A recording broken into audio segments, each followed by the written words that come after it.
Satu hari menjelang pembukaan putaran final Piala Asia U23 Qatar 2024. Dan kini timnas Indonesia asuhan Coach Sintayong semakin siap untuk menghadapi laga debut mereka di kompetisi tingkat Asia. Skuad Garuda Muda akan langsung berhadapan dengan tim tuan rumah sebagai laga pembuka pada 15 April mendatang. Tentu saat melawan timnas, Qatar timnas Indonesia harus ekstra waspada menghadapi segala distraksi yang berada di dalam lapangan dan juga di luar lapangan. Mengingat timnas Qatar sebagai tim tuan rumah tentu memiliki kuasa lebih yang tidak dimiliki oleh timnas Indonesia sebagai tim yang bertamu. Akan tetapi meskipun akan terdapat banyak sekali kontroversi di laga yang akan tersaji besok malam, timnas Qatar juga merupakan tim nasional kuat dengan pemain muda yang berkualitas. Sehingga pastinya Coach Sintayong dan tim pelatih harus memikirkan dengan cermat terkait susunan pemain yang ideal untuk bisa memulai laga perdana mereka dengan hasil positif. Kemenangan akan menjadi modal berharga bagi timnas Indonesia pada pekan pertama Piala Asia ini. Mengingat timnas Indonesia berada di dalam grup neraka yang diisi oleh tim nasional kuat di benua Asia. Ditambah Justin Hubner yang saat ini berkarir di Liga Jepang belum secara resmi dilepas oleh pihak klub untuk memperkuat timnas Indonesia di laga perdana besok. Dan berikut ini merupakan prediksi line up yang akan digunakan oleh timnas Indonesia saat berhadapan dengan timnas Qatar pada laga perdana fase grup di Piala Asia U23 2024. Pada pertandingan melawan timnas Qatar kali ini, Coach Sintayong berkemungkinan akan kembali menggunakan formasi dengan memasang 3 pemain belakang, 4 pemain gelandang, dan 3 pemain penyerang. Dengan posisi kiper akan diisi oleh Hernando Ari sebagai kiper utama timnas Indonesia. Hernando Ari dipastikan telah 100% pulih dari cedera bahu yang dia dapatkan pada kompetisi domestik Liga 1 jelang kualifikasi Piala Dunia yang lalu.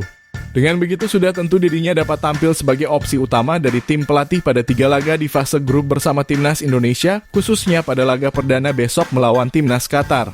Penjaga gawang asal Persebaya Surabaya tersebut memang dalam 1 tahun terakhir telah menggantikan posisi utama dari Nadeo Argawinata sebagai kiper utama timnas Indonesia. Meskipun tubuhnya terbilang tidak ideal untuk ukuran kiper di ajang internasional. Namun sampai saat ini Hernando Ari masih dapat membuktikan kualitas yang dia miliki di dalam lapangan dan dapat melakukan penyelamatan yang dramatis bagi timnas Indonesia. Sehingga sudah tentu nama Hernando Ari akan masuk sebagai pemain utama timnas Indonesia saat berhadapan dengan timnas Qatar pada laga yang tersaji besok malam. Sedangkan di posisi pemain belakang Coach Sintayong berkemungkinan akan memasang nama-nama seperti Rizky Ridho, Komang Teguh, dan juga Muhammad Ferrari. Nama dari ketiga pemain tersebut pastinya telah merepresentasikan tembok kokoh yang diharapkan dapat menjadi benteng kuat bagi timnas Indonesia. Meskipun seperti yang kita ketahui Justin Hubner dikabarkan akan absen pada laga perdana. Namun dirinya dipastikan dapat tampil pada laga kedua dan ketiga dari skuad Garuda saat berhadapan dengan timnas Australia dan juga Jordania.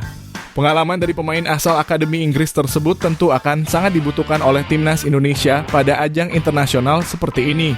Sementara nama Rizky Ridho, Komang Teguh, dan juga Muhammad Ferrari dapat dipastikan tampil sejak menit awal pertandingan laga perdana besok melawan timnas Qatar. Ketiganya merupakan sosok bek tengah yang dapat membantu timnas Indonesia dalam mempertahankan garis pertahanan dan juga membangun serangan dari area bawah. Selain itu, Komang Teguh juga telah membuktikan kepada Coach Sintayong bahwa dirinya memiliki kualitas dan dapat bersaing memperebutkan posisi utama di dalam skuad Garuda. Ilham Rio Fahmi. Setelah nama Bagas Kava dipastikan dicoret dari daftar 23 nama pemain yang resmi akan memperkuat timnas Indonesia di Piala Asia, maka nama Ilham Rio Fahmi dipastikan akan mengisi kekosongan di lini sayap pertahanan timnas Indonesia. Rio Fahmi merupakan tipe pemain bertahan yang senang membantu penyerangan dari tim. Di level klub dirinya dapat bergerak sangat bebas di sektor sayap dan membantu memberikan umpan-umpan silang yang cukup akurat ke arah kotak penalti. Hadirnya Rio Fahmi sebagai pemain inti dari skuad Garuda juga menandakan bahwa dirinya telah kembali ke dalam performa terbaik setelah dirinya tampil mengecewakan bersama Coach Sintayong pada ajang SEA Games 2020 yang lalu. Pemain asal Persija Jakarta tersebut diharapkan dapat menjadi sosok pemain pembeda dan memberikan opsi variasi penyerangan bagi skuad Garuda lewat cara bermainnya yang sering keluar dari posisi. Pratama Arhan. Nathan John yang dipastikan tidak akan dilepas oleh timnya dalam pagelaran Piala Asia menjadikan Pratama Arhan sebagai opsi paling utama bagi Coach Sintayong untuk menempatkannya di sayap kiri pertahanan timnas Indonesia. Pemain asal Suwon FC yang satu ini memang sudah menjadi pemain yang selalu tampil konsisten saat bermain untuk timnas Indonesia. Pergerakannya yang sangat efektif dengan kerjasama tim yang baik membuatnya dapat menjadi pemain andalan yang selalu dipasang oleh Coach Sintayong pada setiap ajang yang dilakoni oleh Timnas Indonesia. Pratama Arhan sampai saat ini juga menjadi sosok pemain kunci bagi serangan Timnas Indonesia, khususnya dalam akurasi lemparan jauh yang dia miliki. Skill individu tersebut bahkan menjadi skill andalan dari Timnas Indonesia yang mampu menciptakan peluang berbahaya yang menciptakan keunggulan bagi Timnas Indonesia di dalam pertandingan. Hadirnya Pratama Arhan akan menjadi modal berharga bagi skuad Garuda untuk dapat memberikan keunggulan pada laga pertama melawan Timnas Qatar. Ivar Jenner, pemain muda asal FC Utrecht yang satu ini akan mengemban beban berat setidaknya dalam 3 laga penuh di fase grup Piala Asia U23 Qatar 2024. Posisi yang berperan sebagai gelandang pusat memiliki tugas utama sebagai sosok pemain pengatur tempo jalannya pertandingan. Tentu peran dari sang pemain akan sangat menentukan tingkat kecepatan bola dari kaki ke kaki pemain dan juga peluang-peluang yang nantinya akan tercipta di dalam pertandingan. Ivar akan menjadi sosok yang sangat krusial mengingat dirinya merupakan sosok penyambung antar lini yang tentu membutuhkan tingkat fokus tinggi selama 90 menit jalannya pertandingan. Hilangnya fokus dari sosok Ivar Jenner akan mempengaruhi permainan secara keseluruhan yang akan dipertontonkan para pemain dalam ajang ini. Selain itu, Ivar Jenner juga masuk dalam spesialis bola mati. Akurasi passing dan tendangan yang dia miliki akan menjadi modal utama bagi Timnas Indonesia dalam memanfaatkan setiap peluang yang nantinya akan didapatkan. Marcelino Ferdinand. Sama seperti ajang di semua kelompok umur, nama Marcelino Ferdinand pastinya akan masuk ke dalam daftar pemain yang masuk sebagai 11 pemain utama dari skuad Timnas Indonesia. Umurnya yang saat ini paling muda di dalam tim tidak membuat sang pemain menjadi kecil di dalam tim. Bahkan Marcelino Ferdinand terbilang memiliki pengalaman yang sangat tinggi untuk bisa menghadapi ajang internasional seperti Piala Asia. Pada Piala Asia Senior kemarin bahkan Marcelino masuk ke dalam jajaran nama pemain muda paling potensial di dalam kompetisi. Selain itu dirinya juga merupakan tipe pemain yang memiliki fleksibilitas tinggi di dalam lapangan. Marcelino dapat bergerak secara bebas di dalam lapangan dan dapat membantu rekan setimnya untuk bekerja sama membangun serangan melalui sektor tengah lapangan. Pergerakannya yang sangat bebas inilah yang juga membuat Marcelino dapat mencetakkan gol pada laga perdana Timnas Indonesia Senior di Piala Asia kemarin melawan Timnas Irak.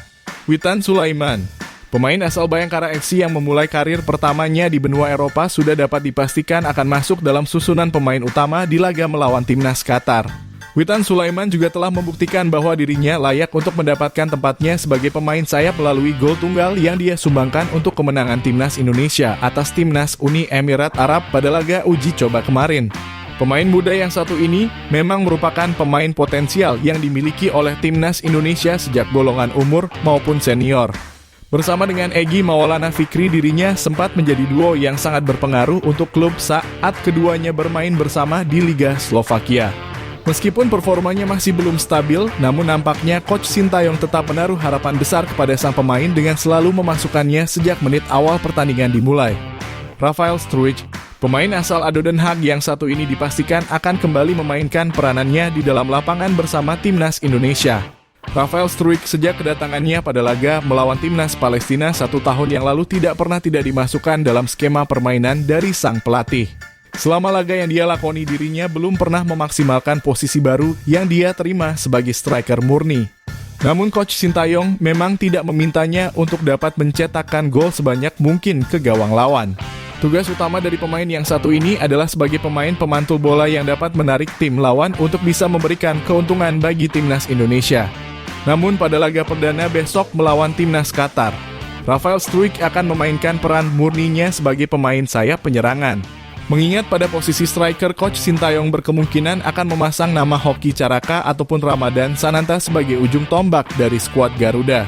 Ramadan Sananta jarang diturunkan oleh Coach Sintayong dalam ajang resmi FIFA di kelompok senior. Namun sejauh ini Ramadan Sananta masuk dalam jajaran pemain dengan akurasi tendangan tertinggi yang dimiliki oleh Timnas Indonesia.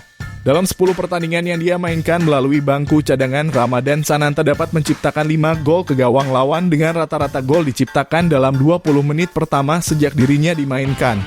Statistik ini tentu akan sangat layak untuk bisa menjadikannya sebagai pemain utama dalam laga perdana besok di fase grup melawan tim tuan rumah. Karena seperti yang kita ketahui, Ramadan Sananta jarang diturunkan oleh Coach Sintayong karena staminanya yang tidak cukup untuk dapat bermain dalam waktu penuh. Sehingga pelatih asal Korea Selatan tersebut memutuskan untuk memasukkan ketika pemain lawan telah dalam posisi kelelahan untuk memudahkannya menciptakan keunggulan. Namun pada ajang ini dirinya harus membuktikan bahwa dirinya memiliki kelayakan untuk dapat menembus skuad utama pada pagelaran ini dan menjadi ujung tombak berbahaya bagi timnas Indonesia. Itulah tadi merupakan prediksi line up yang akan digunakan oleh timnas Indonesia saat berhadapan dengan timnas Qatar pada laga perdana fase grup di Piala Asia U23 2024. Jangan lupa tulis pendapat kalian di kolom komentar.